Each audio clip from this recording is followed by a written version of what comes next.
Baik, sebelumnya podcast ini dibuat dalam rangka memenuhi tugas ujian akhir semester mata kuliah Pendidikan Pancasila di Universitas Pelita Harapan. Opini yang disampaikan dalam podcast ini bersifat edukatif dan akademis. Baik, sebelumnya halo semuanya, selamat datang di podcast Suarana Bangsa. Tempat kita ngobrol santai tapi bermakna soal isu-isu kebangsaan. Nah, saya Daniel dan hari ini saya akan ngobrol bareng teman saya, Zaki, yang jadi narasumber kita. Halo Zaki. Hai Daniel, hai pendengar semua. Senang banget bisa ngobrol tentang topik yang menurut gua penting banget buat generasi kita. Nah, betul banget tuh. Kita bakal bahas tema kali ini, nasionalisme generasi Z di era TikTok. Masihkah relevan Pancasila? Baik, untuk awal-awal nih, kan kita hidup di zaman serba cepat.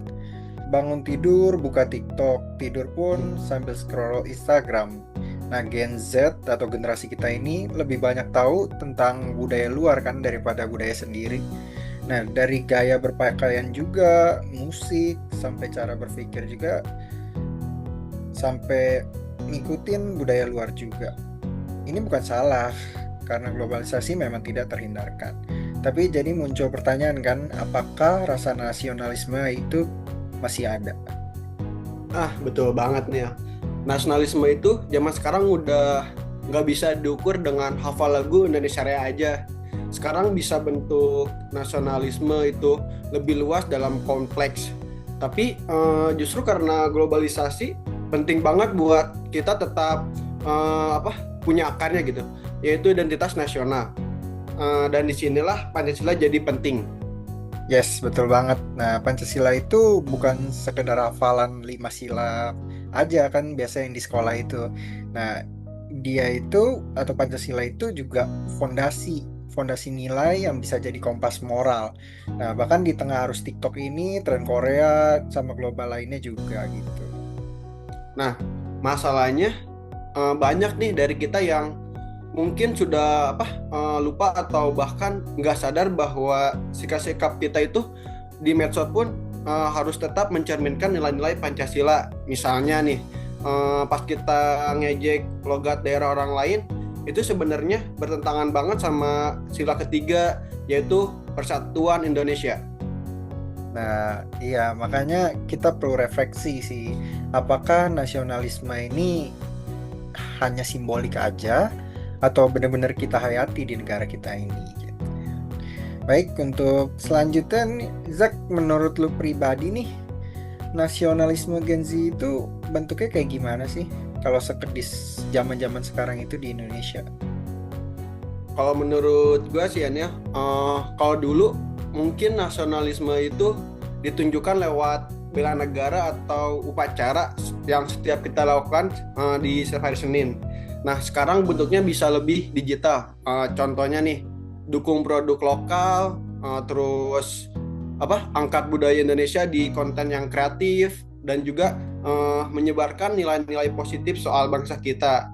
Tapi sangat disayangkan sih masih banyak juga yang merasa minder bahwa budaya ketika kita memperluaskan budaya kita itu masih malu gitu. Nah bener sih, gue juga perhatiin itu. Misalnya kayak orang-orang lebih bangga ngevlog di Jepang daripada explore di negara kita sendiri. Padahal di dalamnya juga masih banyak yang bagus. Seperti kayak Bali atau Lombok atau yang lainnya masih banyak lagi. Terus juga banyak juga yang nganggep kalau konten pakai bahasa daerah itu kurang gaul gitu.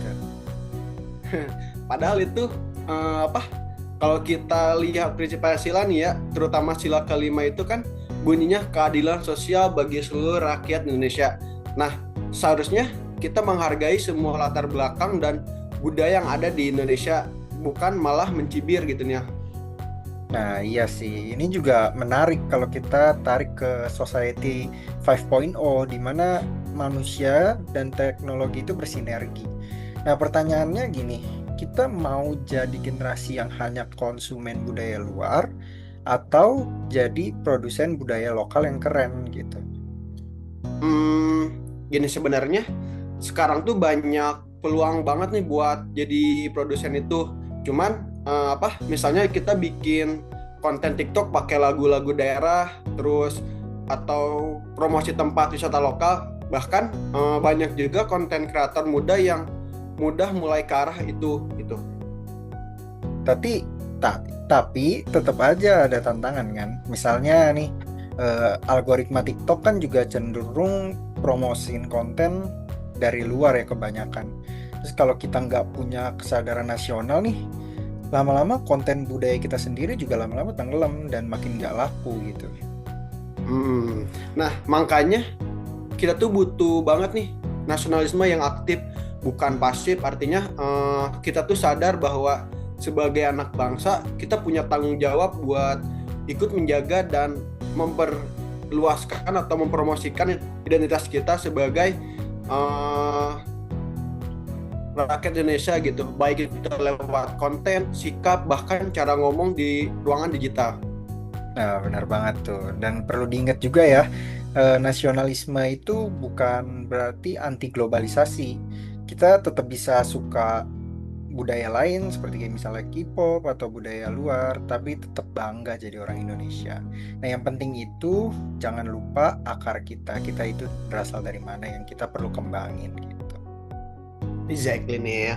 Kalau kata Bung Karno sih, bangsa yang besar adalah bangsa yang tidak melupakan sejarah dan budayanya. Dan di era sekarang kita ini, sejarah itu bukan cuma ditulis di buku, tapi juga di konten TikTok, Reels, dan juga YouTube gitu nih ya. Betul banget tuh. Jadi kita mungkin ke kasus-kasus ya. Jadi contoh nyatanya kan banyak banget nih. Gue lihat ada TikToker yang bikin konten tutorial nari tradisional Jawa, tapi dikemas nih menjadi baru gitu, jadi lebih modern. Itu banyak loh, viral banget. Artinya kalau dikemas dengan lebih kreatif, lebih modern, budaya lokal itu bisa tetap hidup dan bakal banyak disukain banyak orang sih menurut gua. Nah, atau juga ini nih, lihat aja gerakan kayak hashtag bangga buatan Indonesia. Nah, di situ kan banyak tuh nanti UMKM lokal yang naik karena promosi via TikTok. Bahkan beberapa produk lokal pun diangkat oleh influencer dan akhirnya laris manis idenya ke sekarang. Tapi sebaliknya juga ya, ada juga nih kasus konten yang viral karena ngeledek bahasa daerah juga. Terus juga ada simbol budaya tertentu yang diledek juga mungkin. Terus ini juga ngenunjukin kalau masih ada yang belum paham nilai-nilai dasar seperti toleransi dan persatuan gitu sih menurut gua. Nah, inilah kenapa Pancasila itu tetap relevan. Dia bukan cuma teks, tapi cara kita berpikir, bersikap, dan juga berinteraksi di antar sekeliling kita, baik di dunia nyata maupun dunia digital. Oke, banyak banget ya insight yang bisa kita dapat hari ini, yang bisa kita udah bahas. Mulai dari pergeseran bentuk nasionalisme, terus juga ada peran TikTok dan sosial media dalam Pancasila, sampai kenapa Pancasila itu masih relevan banget sampai sekarang gitu sih. Intinya sih buat kita sekarang, nasionalisme di era Gen Z ini itu masih ada, tapi bentuknya berubah, dan tugas kita adalah menjaga supaya semangat cinta tanah air itu tetap hidup dan tidak hilang di JT diri kita nih ya. Nah, gue setuju banget sih kalau soal itu. Kita boleh global, tapi jangan amnesia atau lupain budaya kita sendiri. Jadi harus bangga menjadi anak Indonesia, itu pasti keren, bro. Gitu sih. Baik, jadi podcast ini kami persembahkan sebagai bagian dari ujian akhir semester mata kuliah Pendidikan Pancasila di Universitas Pelita Harapan. Terima kasih untuk institusi UPH dan Ibu Adventina Situngkir MPD, dosen pengampu kami. Saya Daniel. Dan saya Jaki. Sampai jumpa di podcast berikutnya. Tetap semangat dari Gen Z yang berpancasila. Terima kasih semua.